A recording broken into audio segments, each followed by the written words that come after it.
আসসালামু আলাইকুম। সংবাদে আপনাদের সবাইকে স্বাগত জানাচ্ছি। আমি ফিরোজ তোহা। শুরুতেই আরবে কেবলস সংবাদ শিরোনাম। বাংলাদেশের সর্বশেষ গুরুত্বপূর্ণ আপডেট সংবাদে আপনাকে স্বাগত। শুরুতেই সংবাদ শিরোনাম, পরে বিস্তারিত। শুরুতেই জানিয়ে দিব, এস আলম সপরিবারে ছাড়েন বাংলাদেশের নাগরিকত্ব। অর্থ পাচারের সুবিধার জন্য এমন কৌশল নিয়েছেন তিনি। বাংলাদেশের ব্যাংকিং খাতে আধিপত্য প্রতিষ্ঠার পর সপরিবারে বাংলাদেশের নাগরিকত্ব ত্যাগ করেছিলেন বহুল আলোচিত এস আলম গ্রুপের চেয়ারম্যান মোহাম্মদ সাইফুল আলম। 2022 সালের 10 অক্টোবর বাংলাদেশি পাসপোর্ট প্রত্যাহার করে এস আলম তার স্ত্রী ফারজানা পারভিন এবং তার 3 ছেলে আহসানুল আলম, আশরাফুল আলম এবং আসাদুল আলম মাহির একই দিনে বিদেশি নাগরিক হিসেবে তারা বাংলাদেশে স্থায়ী বসবাস শুরু করে। বাংলাদেশে থাকার অনুমোদন পায় তারা। সরকারের উচ্চ পর্যায়ের নির্দেশে এই সুবিধা দেওয়া হয়েছিল, যাতে করে তারা অর্থ পাচারের সহজ পথ করা এবং প্রতিকূল পরিস্থিতিতে জবাবদিহি এড়ানোর এমন কৌশল গ্রহণ করেছিল বলে মনে করছেন বিশ্লেষকেরা। এরপর জানিয়ে দিব, গত 15 বছরের সব অস্ত্রের লাইসেন্স বাতিল, জমা দেওয়ার নির্দেশ। বেসামরিক জনগণকে গত 15 বছরে দেয়া আগ্নেয়াস্ত্রের লাইসেন্স স্থগিত করেছে স্বরাষ্ট্র মন্ত্রণালয়। একই সঙ্গে গোলাবারুদসহ আগ্নেয়াস্ত্র থানায় জমা দেওয়ার নির্দেশ দেওয়া হয়েছে। রোববার স্বরাষ্ট্র মন্ত্রণালয়ের সিনিয়র তথ্য অফিসার ফয়সাল হাসান স্বাক্ষরিত এক বিজ্ঞপ্তিতে এসব তথ্য জানানো হয়েছে। এবারে জানাবো, ছাত্রলীগ কর্মীকে জুতার মালা পরিয়ে সেনাবাহিনীর কাছে সোপর্দ। এদিকে জামাতে যোগ দিলেন ছাত্রলীগ নেতা। সিলেটে বিয়ানীবাজারে ছাত্রলীগের বর্তমান কমিটির এক নেতা বাংলাদেশ জামাত ইসলামে যোগ দিয়েছেন। তিনি হলেন বিয়ানীবাজার সরকারি কলেজ ছাত্রলীগের সাংগঠনিক সম্পাদক এবং ইউনিয়নের প্রচার সম্পাদক আহমেদ শরীফ সামি। তিনি বর্তমানে জামাত ইসলামের ফরম পূরণ করে জামাত ইসলামে যোগ দিয়েছেন। এবারে জানাবো একটি মর্মান্তিক সংবাদ। স্ত্রীর সন্তানদের বাঁচাতে পারলেও স্রোতে ভেসে প্রাণ গেল যুবকের। স্মরণকালে ভয়াবহ বন্যায় পানিবন্দী হয়ে পড়েছে গোটা দেশ। এরই মাঝে ফরাদ খানের পরিবারও পানিবন্দী হয়েছে। পরিবারের সবাইকে উদ্ধার করে তার নানার বাড়িতে রেখে আসেন, কিন্তু ভাগ্যের কি নির্মম পরিহাস, সবাইকে বাঁচিয়ে তিনি চলে যান না ফেরার দেশে। পানির স্রোতে ভেসে নিখোঁজ হন ফরহাদ। পরে তার মরাদেহ পাওয়া গিয়েছে। ফরহাদের বাড়ি ফেনী উপজেলার কালিদহ ইউনিয়নের সিলোনিয়া এলাকায়। তিনি ওই এলাকার মৃত সিদ্দিক আহমেদ খানের ছেলে। এবং সর্বশেষ জানিয়ে দিব, গাড়ি থেকে নামিয়ে যাত্রীদেরকে গুলি, বহু হতাহত। পাকিস্তানের বেলুস্তানে মুশাখেলের রারাসাম এলাকায় বাস, প্রাইভেট কার এবং ট্রাক থেকে নামিয়ে যাত্রীদের উপর গুলিবর্ষণের ঘটনা ঘটেছে। এতে অন্তত 23 জন যাত্রী নিহত হয়েছেন। আজ দেশটির সংবাদ মাধ্যম জিও নিউজকে বিষয়টি নিশ্চিত করেছে স্থানীয় পুলিশ। প্রিয় দর্শক, এতক্ষণ শুনছিলেন সংবাদ শিরোনাম, এবারে বিস্তারিত। তবে তার আগে বন্ধুরা, অনুরোধ থাকবে সংবাদটিতে একটি লাইক দিন। এই চ্যানেলে আপনি নতুন হয়ে থাকলে আমাদের সংবাদটি দেখতে দেখতে চ্যানেলটি সাবস্ক্রাইব করে রাখুন, যাতে করে বন্ধুরা আমাদের পরবর্তী লেটেস্ট আপডেট সংবাদগুলো সবার আগে আপনার কাছে পৌঁছে যায়। কমেন্টে আপনার মূল্যবান মতামত জানিয়ে দিন আপনি বিশ্বের কোন দেশ থেকে আমাদের সংবাদটি দেখছেন এবং শুনছেন। এবারে বিস্তারিত। এস আলম সপরিবারে ছাড়েন বাংলাদেশের নাগরিকত্ব। অর্থ পাচারের সুবিধার জন্য নিয়েছিলেন এই কৌশল। ব্যাংকিং খাতে আধিপত্য বিস্তারের পর সপরিবারে এস আলম গ্রুপের বহুল আলোচিত মোহাম্মদ সাইফুল আলম। তিনি টাকা পাচার করতে বিদেশি পাসপোর্ট ব্যবহার করে বাংলাদেশে একজন শরণার্থী হিসেবে ছিলেন। তাকে গ্রিন কার্ড অর্থাৎ পার্মানেন্ট রেসিডেন্সিয়ালের অনুমোদন দেওয়া হয়েছিল। সরকারের উচ্চ পর্যায় থেকে শেখ হাসিনাই সুবিধা দিয়েছিলেন। তিনি বাংলাদেশ থেকে যেন রেমিটেন্স আকারে বিদেশে টাকা পাঠাতে পারেন, এ কারণে টাকা পাচার করতে এই কর্মপন্থা অবলম্বন করেছিলেন তিনি। জানা গেছে, আওয়ামী লীগ সরকারের আমলে প্রভাবশালী এই পরিবারটি যেদিন বাংলাদেশের নাগরিকত্ব ত্যাগ করেছিলেন, ঠিক সেদিনই বাংলাদেশে স্থায়ী বসবাসের অনুমতি পেয়েছিলেন।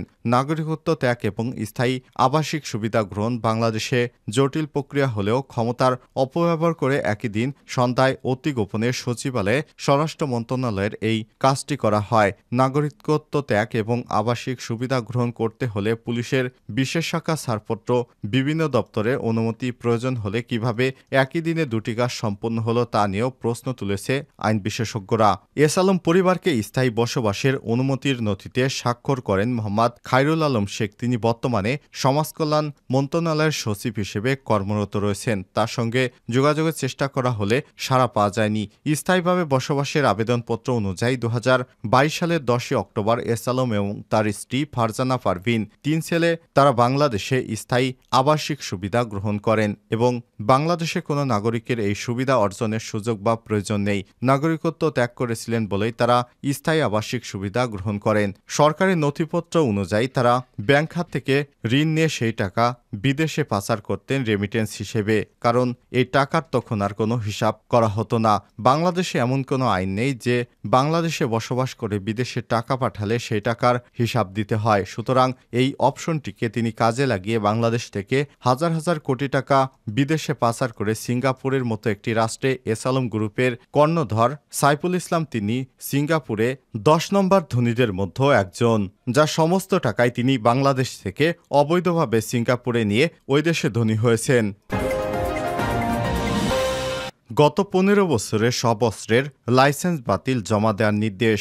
বেসামরিক জনগণকে গত 15 বছরে দেয়া আগ্নেয়াস্ত্রের লাইসেন্স বাতিল করেছে স্বরাষ্ট্র মন্ত্রণালয়। একই সঙ্গে গোলাবারুদ সহ আগ্নেয়াস্ত্র থানায় জমা দেওয়ার নির্দেশ দেওয়া হয়েছে। রোববার স্বরাষ্ট্র মন্ত্রণালয়ের সিনিয়র তথ্য অফিসার ফয়সাল হাসান স্বাক্ষরিত এক বিজ্ঞপ্তিতে সব তথ্য জানানো হয়েছে।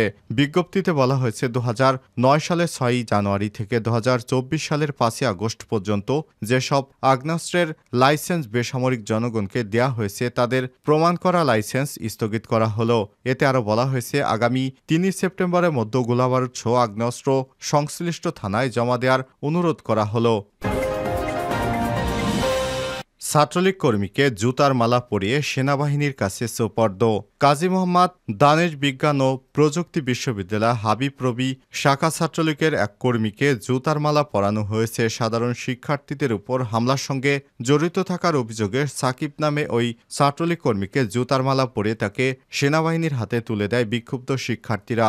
আজ এগ্রিকালচার ইঞ্জিনিয়ারিং বিভাগের 19 ব্যাচের শিক্ষার্থী এবং বিশ্ববিদ্যালয়ের ছাত্রলীগ কর্মী সাকিব পরীক্ষায় অংশগ্রহণ করতে আসলে ডিপার্টমেন্টের সাধারণ শিক্ষার্থীরা সেনাবাহিনীকে ফোন দেয়। জানা গেছে বৈষম্যবিরোধী ছাত্র আন্দোলনের ডাকে গত 16 জুলাই কর্মসূচি পালন করছিলেন সাধারণ শিক্ষার্থীরা। এ সময় ছাত্রলীগের নেতাকর্মীরা তাদের উপর হামলা করে। সেখানে সাকিব প্রত্যক্ষভাবে জড়িত ছিল বলে অভিযোগ করেছে শিক্ষার্থীরা। সর্বশেষ সাকিবের ক্যাম্পাসে আসার খবর ছড়িয়ে পড়লে অন্যান্য শিক্ষার্থীরাও সেখানে এসে জড়ো হন। এক পর্যায়ে তাকে জুতার মালা পরিয়ে ক্যাম্পাসে প্রধান ফটকের দিকে আনা হয়। পরে সেনাবাহিনীর সদস্যরা এলে তাদের উপস্থিতিতে সাকিব সাধারণ শিক্ষার্থীদের কাছে হামলার বিষয়ে ক্ষমা চান এবং ভবিষ্যতে কোনো রাজনৈতিক দলের সঙ্গে যুক্ত হবেন না বলেও ঘোষণা দেন। পরে সেনাবাহিনী দিনাজপুর জেলার দায়িত্বপ্রাপ্ত ক্যাপ্টেন শামীম, দিনাজপুর সদরের এসি ল্যান্ড এবং আইনশৃঙ্খলা বাহিনীর সদস্যরা সাকিবকে তাদের সঙ্গে নিয়ে যান। জামাতে যোগ দিলেন ছাত্রলীগ নেতা। সিলেটের বিয়ানীবাজারে ছাত্রলীগের বর্তমান কমিটির এক নেতা বাংলাদেশ জামাত ইসলামে যোগ দিয়েছেন বলে অভিযোগ উঠেছে। তিনি বিয়ানীবাজার সরকারি কলেজ ছাত্রলীগের বর্তমান সাংগঠনিক সম্পাদক আহমেদ শরীফ সাবি শনিবার বাংলাদেশ জামাত ইসলামের সদস্য ফরম পূরণ করেন বলে জানা গেছে। আহমেদ শরীফ সামি বিয়ানীবাজার পৌর এলাকার শ্রীধরা গ্রামের আব্দুল হাসিবের ছেলে। এ ব্যাপারে আহমেদ শরীফ সামির সাথে যোগাযোগ করা হলে তিনি জামাত ইসলামে যোগদানের বিষয়টি নিশ্চিত করেছেন। স্ত্রী সন্তানদের বাঁচাতে পারলেও স্রোতে ভেসে গেল যুবক। স্মরণকালের ভয়াবহ বন্যায় পানিবন্দী হয়েছে ফরহাদ খানের পরিবারও। পরিবারের সবাইকে উদ্ধার করে তার নানার বাড়িতে রেখে আসে, কিন্তু ভাগ্যের কি নির্মম পরিহাস, সবাইকে বাঁচিয়ে তিনি চলে যান না ফেরা দেশে। পানির স্রোতে বেশে নিখোঁজ হন ফরহাদ। পরে তার মরদেহ উদ্ধার করা হয়েছে। শনিবার 24 জুলাই রাতে স্বজনরা তাকে মিরসরাইয়ের হিঙ্গুলি ইউনিয়নের পূর্ব হিঙ্গুলি গ্রামের নানার বাড়িতে এনে দাফন করেন। ফরহাদের বাড়ি ফেনী জেলার কালিদা ইউনিয়নের সিলোনিয়া এলাকায়। তিনি ওই এলাকার মৃত সিদ্দিক আহমেদ খানের ছেলে। খোঁজ নিয়ে জানা গেছে ফেনীর সিলোনিয়া যখন পানি বাড়তে থাকে তখন ফরাদ স্ত্রী এবং ৩ সন্তানকে নিয়ে চট্টগ্রামের মিরসরাইয়ের হিঙ্গলি ইউনিয়নের পূর্ব হিঙ্গলি গ্রামে নানার বাড়িতে রেখে আসেন। পরে বৃহস্পতিবার সকালে তার চাচাকে আনতে যান ফরহাদ, কিন্তু সেখানে গিয়ে পানির স্রোতে ডুবে যান। পরে অনেক খোঁজাখুঁজির পর শুক্রবার তার মরাদেহ পায় স্বজনেরা। ফরহাদের মামা বেলায়েত হোসেন জানান, এলাকায় ফরহাদের গরু মুরগির ফার্ম রয়েছে। বন্যায় যখন ফেনীর সিলোনিয়ায় পানি বাড়তে থাকে তখন তার স্ত্রী এবং সন্তানদের মিরসরাই হিঙ্গলি ইউনিয়নের পূর্ব হিঙ্গলি গ্রামে তারা নানার বাড়িতে রেখে যায়। পরে বাড়ির জ্যাঠাকে আনতে চান ফরহাদ, কিন্তু নিখোঁজ হন তিনি।